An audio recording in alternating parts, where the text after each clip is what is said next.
তো বন্ধুরা ফাইনালি বাস চলে এসছে, আমি এখন কালেক্ট করব। আর কালেক্ট করার কিছু ভিডিও যদি দেখাতে পারি দেখাচ্ছি, না হলে থাক। কই কই মাছ কই দেখি।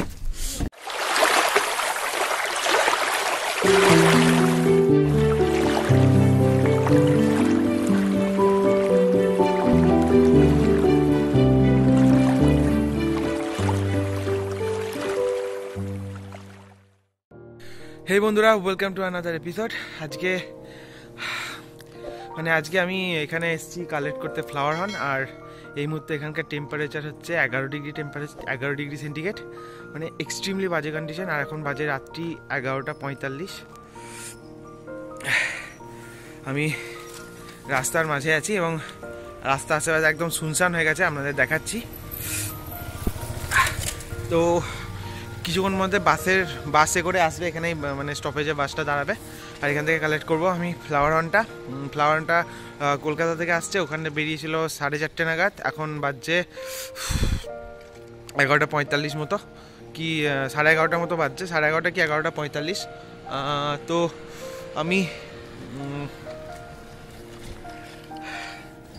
এখানকার কন্ডিশন এতটাই খারাপ, মানে নাক দিয়ে একদম মানে নাক চোখ জ্বলছে, এত ঠান্ডা। তো আমি আমার ভাই এখানে এসেছি কালেক্ট করতে মাছ। তো গাড়ি আসবে, মাছ কালেক্ট করবো, এবং গাড়ি কতক্ষণ আসবে জানি না। আমরা এখানে কম করে 15 মিনিট ধরে দাঁড়িয়ে আছি। তো ফোন করেছিলাম, তো ফোন করার পর বললো যে কিছুক্ষণের মধ্যে ঢুকছি। তো এখন কতক্ষণ আসবে জানি না। তো আপাতত এখানে ওয়েট করা যাক, যতক্ষণ ঠান্ডা লাগছে আসুক গাড়ি, তারপরে আগের ব্লগে আগের জিনিসটা কি হচ্ছে দেখাচ্ছি। রাস্তার অবস্থা এখন শুনশান, একদম ফাঁকা। আমরা একটা জায়গা থেকে আবার একটা জায়গায় পাল্টাচ্ছি, কারণ এখনই ফোন করলাম, বললো ওরা বাস স্ট্যান্ডে আসবে। আমরা তখন থানার মোড়ে ওখানে দাঁড়িয়েছিলাম, তো আবার বাস স্ট্যান্ডের দিকে যাচ্ছি। তো এই সাইডে দিনের বেলা একদম লোকে এত ভিড় হয়, আর এই মুহূর্তে একদম ফাঁকা। ঠান্ডা হাওয়ার মুখে লাগছে।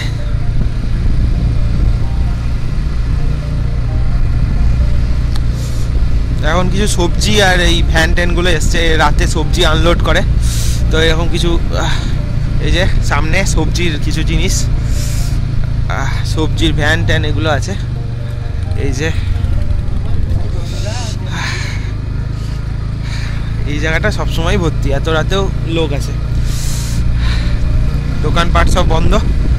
আর আমরা এখানে এই পাশে কুলি বলে একটা জায়গা আছে, তো ওখানেই আছে বাসটা, ফোন করে জানতে পারলাম। তো এখান থেকে কুলি বাসে 10 মিনিট লাগার কথা, তো সেই জন্য বাস স্ট্যান্ড চলে এসেছি। ঠান্ডায় কাছেও তো শুরু করেছে, তো বাস স্ট্যান্ড চলে এসেছি। তো বাস স্ট্যান্ডের এখানেই দেখি দাঁড়াই, ওই সামনে গিয়ে দাঁড়াবো।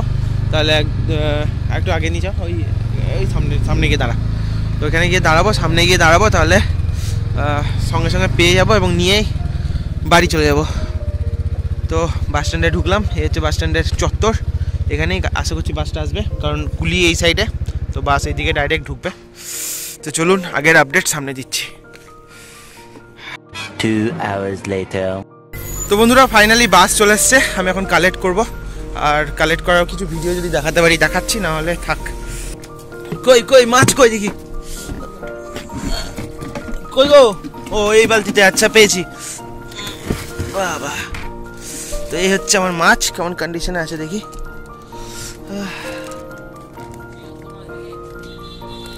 হ্যাঁ গো, জীবন্ত মাছ, একদম ছোট। হ্যাঁ ছবি তুলছি। তো চলুন এবার বাড়ি যাওয়া যাক, বাকিটা যেতে যেতে বলছি। তো বন্ধুরা মাছ নিয়ে চলে যাচ্ছি, আর মাছ পেয়ে গেছি হাতে।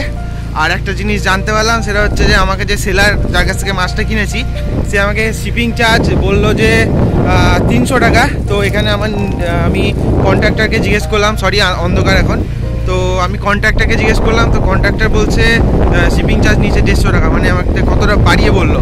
তো যাই হোক, মাছের সাইজ আমি গিয়ে দেখাচ্ছি। এবং আপাতত প্যাকেজিং এরকমভাবে করেছে, একটা বক্স বা কার্টুন কিচ্ছু দেয়নি, এরকম কন্ডিশনে দিয়ে রেখেছে। তো যাই হোক, আপাতত মাছটা ঠিক আছে দেখলাম।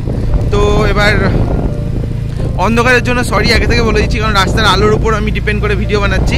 তো যাই হোক, তো কন্ডিশন এরকম, এবং আমি বাকিটা আমি আপনাদেরকে পরে ভিডিওতে দেখাবো। তো আজকে এইখানেই ভিডিওটা শেষ করছি। ভিডিওটা ভালো লাগলে লাইক করবেন, নতুন হলে সাবস্ক্রাইব করতে একদম মিস করবেন না। আজ আসছি তাহলে, আর পরের ভিডিওতে আপনারা দেখতে পাবেন, অন্ধকারে কিছু আমাকে আপাতত দেখতে পাচ্ছেন না, তাও পরের ভিডিওতে আপনারা দেখতে পাবেন এই মাছটির আনবক্সিং এবং বাকি পুরো স্টেপ বাই স্টেপের কেয়ার নিয়ে ভিডিও অবশ্যই আসতে থাকবে। তো চলুন, আজ দেখা হচ্ছে, সবাইকে জানাই গুড নাইট।